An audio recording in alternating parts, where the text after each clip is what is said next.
I remember just feeling like I had no other choice. Like, what was I supposed to do? I had to get a job. I moved to Charlotte with just like $900 in my pocket, a Section 8 voucher, no job, no friends, no family. Like, I knew absolutely nobody. So it's no secret that sometimes as single moms, we got to do what we got to do to survive out here in these streets.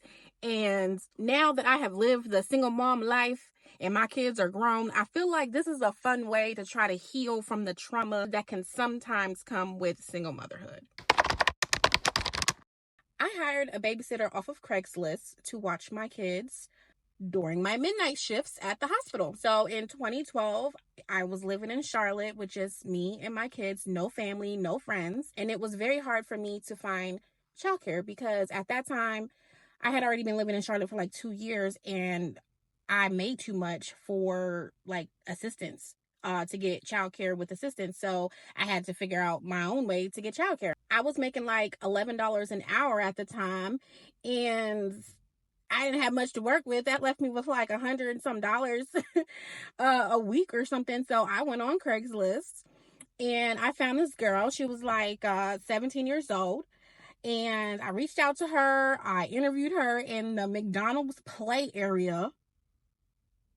And everything was good. Or so I thought. Like, I thought everything was good. Like, I never had any issues with her. I never had any complaints from the kids. Like, I thought everything was good. But when my kids got older, we were having them, truth sessions. And my daughter just told me, like, they did not like her at all. Like, her or my son did not like her.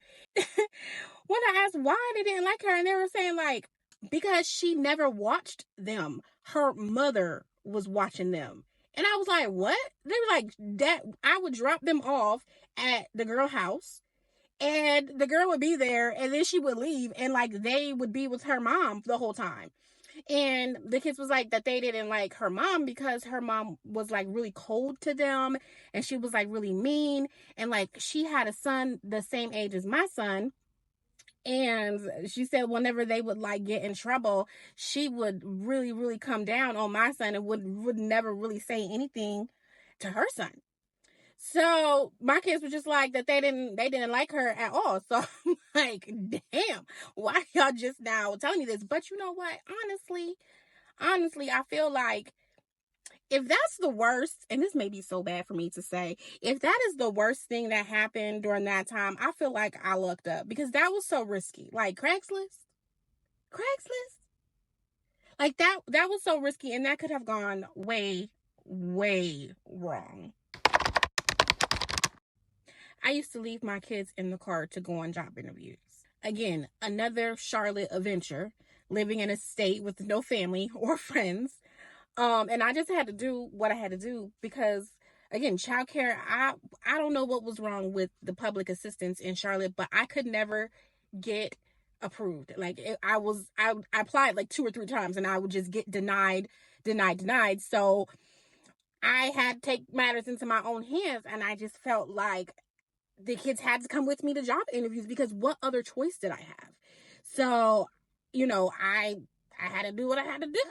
I remember I had a Chevy Venture and I put the seats down, make it nice and comfortable in there. And remember the Chevy Venture, I don't know if y'all ever had one, but the back windows, they would like peek open just a little bit. So I'd open up all those little back windows, give them their tablets and their snacks or whatever. And I'd be like, I'll be right back in like 15 to 20 minutes. Lay down, do not get up.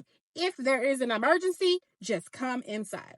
And thank God there was never an emergency because I don't know what I would do if I had an emergency. But like I said, I remember just feeling like I had no other choice. Like, what was I supposed to do? I had to get a job. I moved to Charlotte with just like $900 in my pocket, a Section 8 voucher, no job, no friends, no family. Like, I knew absolutely nobody. So it was like, I knew when I moved there, I had to hit the ground running, and like I said, when I applied for the program, I would always get denied. So it was all on me. It was all on me. My daughter was like in the 1st grade when this happened. So how old are you? I don't even know how old you are in the 1st grade, and my son, he was in preschool. Like, they were really young. Like, I had no business leaving them in the car.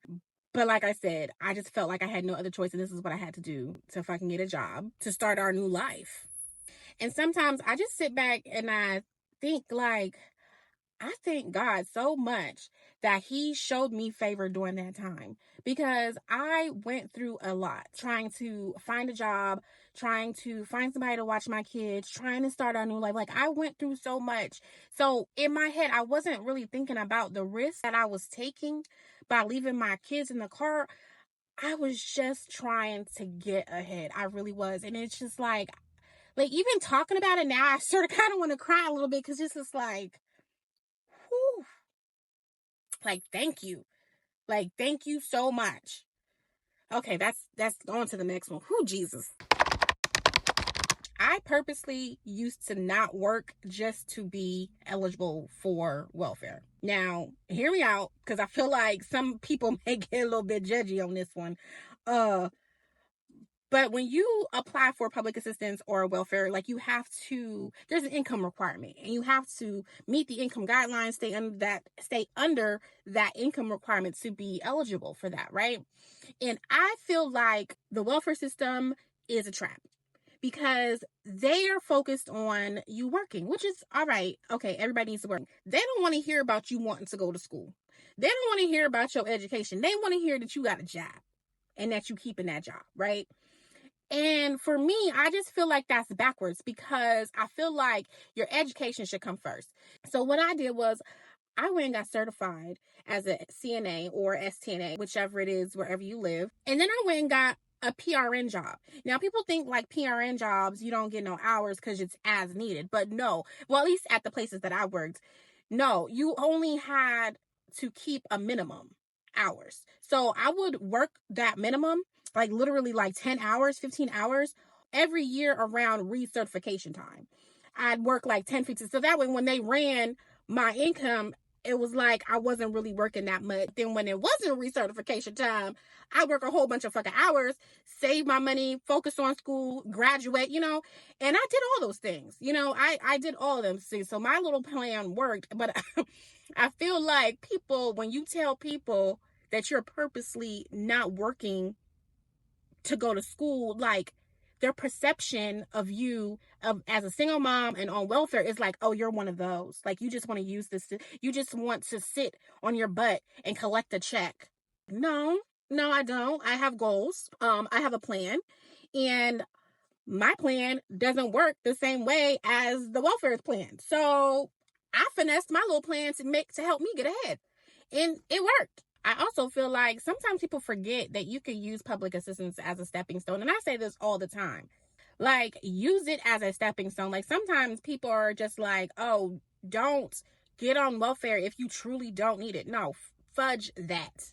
Fudge that. If you're struggling even a little bit, go get some help. And use that help as a stepping stone to get you where you need to be. Like, that's what I did. I turned out all right. My kids turned out all right. And that's just that. Okay, that's it. But before you head out, I just want to let you know that your girl is in her healing phase. I'm on a personal journey to rediscover who I am as a woman outside of being somebody's mama, okay? I'm calling this journey the Empty Nest Diaries. The first one is already posted, so go ahead, click on it, watch it, and I'll meet you over there. Okay, bye.